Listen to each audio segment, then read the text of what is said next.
नमस्कार, मैं doctor Manju Bhargavi language tutorial में आप सभी का हार्दिक स्वागत करती हूँ।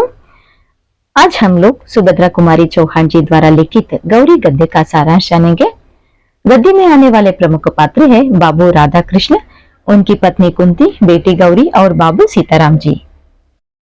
बाबू राधा कृष्ण अपनी बेटी गौरी की शादी करवाने लड़का ढूंढने निकले थे, पर जब वे वापिस आए तो निराश थे। उनकी पत्नी कुंती की पूछने के बाद कहते हैं कि वो जो दुल्हा बनने जा रहा है वो पहले से ही शादीशुदा है। उसकी पत्नी मर चुकी है, उनके 3 छोटे छोटे बच्चे हैं, वह आयु में भी गौरी से दुगना है।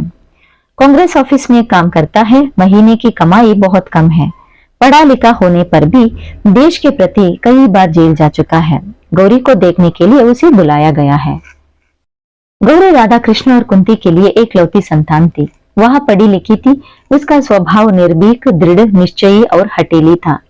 गौरी पिताजी देखकर आए हुए रिश्ते के बारे में सुनकर खुश है, कारण वह भी देश प्रेमी है।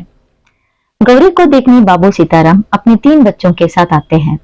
कुंती और गौरी दोनों भी बच्चों को देखकर खुश हो जाते हैं। बच्चे भी गौरी को छोड़कर जाने के लिए तैयार नहीं होते। अंत में बाबू सीताराम कहते हैं कि उनको इस उम्र में शादी करने की कोई शौक नहीं है, पर बच्चों के वास्ते वे शादी करना चाहते हैं। सीताराम जी को खुद पता नहीं है कि वे कब देश के वास्ते गिरफ्तार होंगे और जेल जाएंगे। जेल चले जाने के बाद ये बच्चे बिल्कुल अनाथ हो जाएंगे, तो इसी कारण से वे गौरी का हाथ मांगने आए हैं।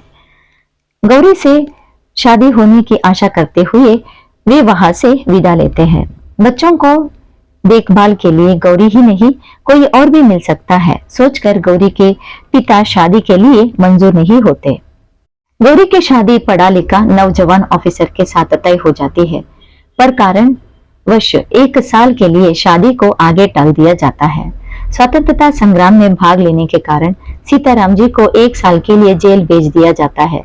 गौरी पूरी तरह से बच्चों के बारे में सोचने लगती है। वह माँ से कहकर के साथ सीताराम जी के घर जाकर बच्चों को संभालने लगती है। 1 साल के बाद सीताराम जी जब घर आते हैं तो देखते हैं कि गौरी बच्चों को संभालने में लगी रहती है। सीताराम जी और बच्चे गौरी को पाकर खुश होते हैं। देश के प्रति जेल से आया हुआ सीताराम को पाकर गौरी कृतज्ञ होती है। यहीं पर गद्य की समाप्ति होती है। धन्यवाद।